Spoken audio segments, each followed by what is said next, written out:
This is James with Team Battery, and today I bring you Matt. What do you bring it to us? Fully unlocked Altergeist. You said Altergeist. Yes, sir. Oh boy, I said that.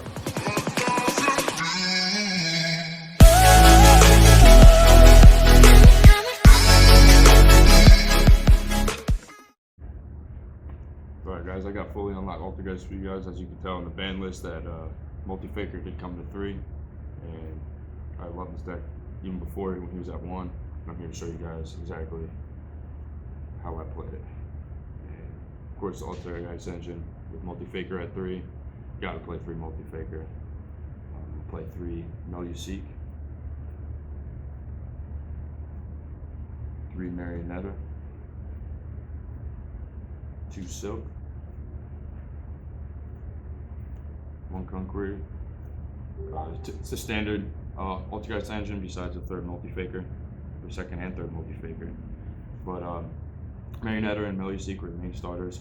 Marionetta, she sets an Altergeist trap directly from the deck, and she also has a second effect where you can pretty much tag her out for another Altergeist monster in the graveyard, which once you get into Hextia and stuff like that further in the plays, comes actually really clutch.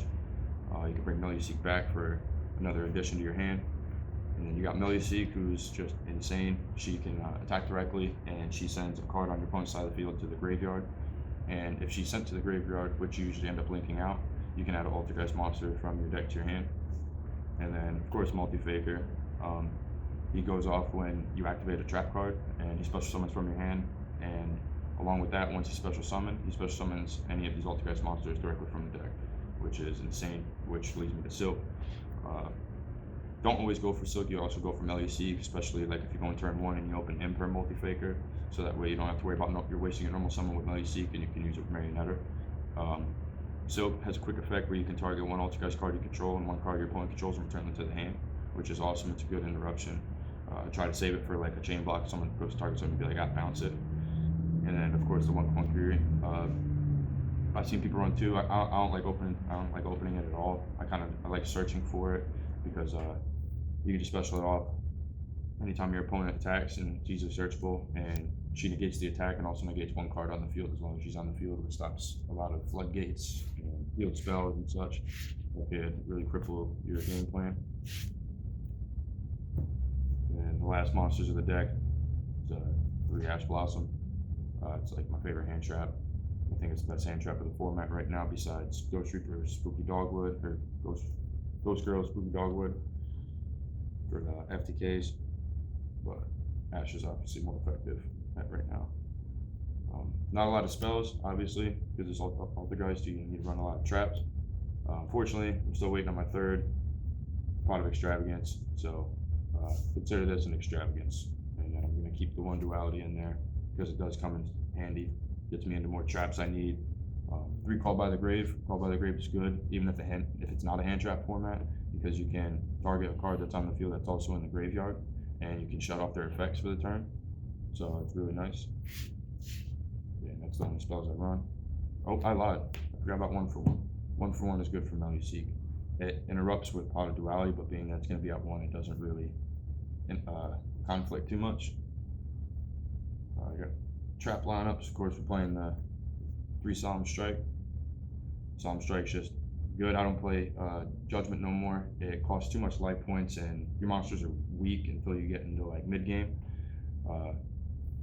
You cut your life points in half, and then they just swing into you for game. So I decided to cut that out. It's not really necessary anymore. Also 3 Imperm, because Imperm and Multi-Faker is just disgusting. And if you open and you're going 2nd and you open them both, you just plus on your opponent without even going 1st yet, which is really sick. And 3 Personal Spoofing. Personal Spoofing is good because you can switch out any cards that you have in your hand that you don't want to see for a key piece, like another Multi-Faker or Meluseek or any of such. And 2 Crackdown, because Crackdown is really good. I like it better than Mind Control, even before, because you can just do so much more with it. Opening with it doesn't hurt. It just takes monster, and then you get the proc Multi-Faker right after you take the monster. Comes in really clutch. Some spice that I don't see anybody using, but it's really nice. Torrential Tribute. So you just non-target destroy all monsters, and then you can special summon multi-faker right after since the trap is activated. So you just wipe the field and then special summon multi-faker and go into like Silk to bounce any back row that could possibly be in your way left, and then link into Hextia, which is really nice. So I really like running these two. Used to be Compulse, but I took Compulse out for these.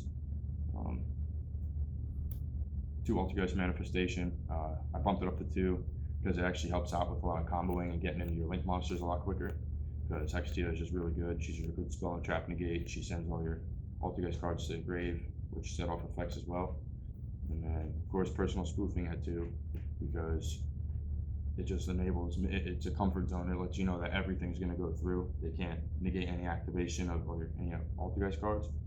And it also negates a monster effect by sending an Altergeist card you control to the graveyard, which is awesome. So Altergeist actually has a lot more negates than people would think. Like I've had plenty, like I've had like 4 or 5 negates, like 2, 3 from back row, and then with Altergeist cards, so it's like really cool. You know, for like a control, it has like a lot of negates and interruptions. It's a 40 card deck. It was 41, and I cut it down, took out the Solemn Judgments, and threw in the 2 Torrential Tribute, and it got me down to 40.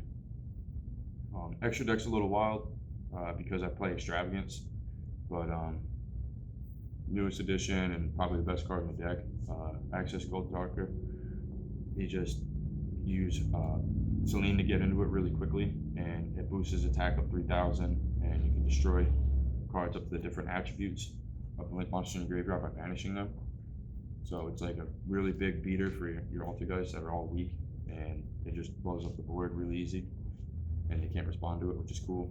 And then Selene actually comes in clutch because she special summons spellcasters, and they're all spellcasters, so it kind of works out.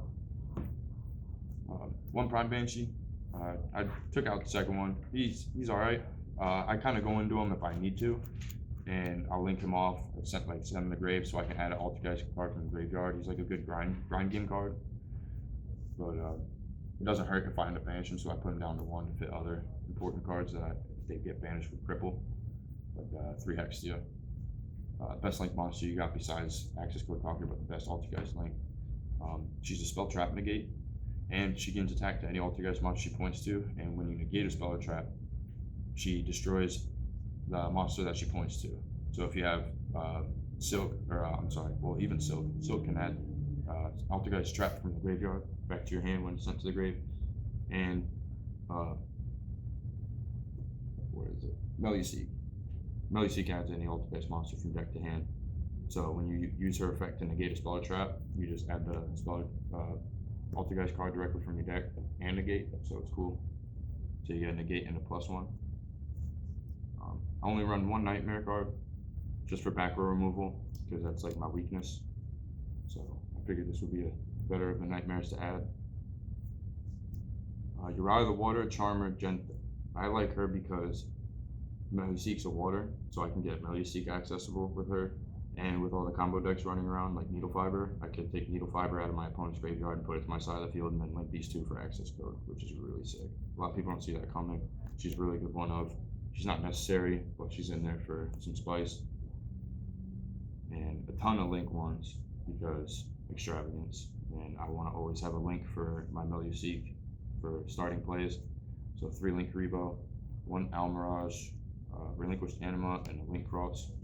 Link Cross just helps me extend a little further into comboing and stuff and get some tokens on board. So I feel like it's kind of optimal. I was thinking about running 2, but I decided to cut it to 1 so that way I can run a little bit more variety of link ones, because otherwise I'd have to take out one of these.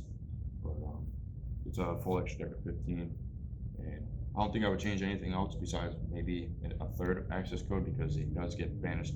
Like both of them have been banished before, and it's like an easy win con. But so far it's been very successful for how it's been, especially being that it's fully unlocked. But yeah, that's all, guys. So I'll definitely have a video for you guys coming up in the future for combos and boards and stuff like that, and kind of a little bit more described of how it runs. I appreciate you guys' time.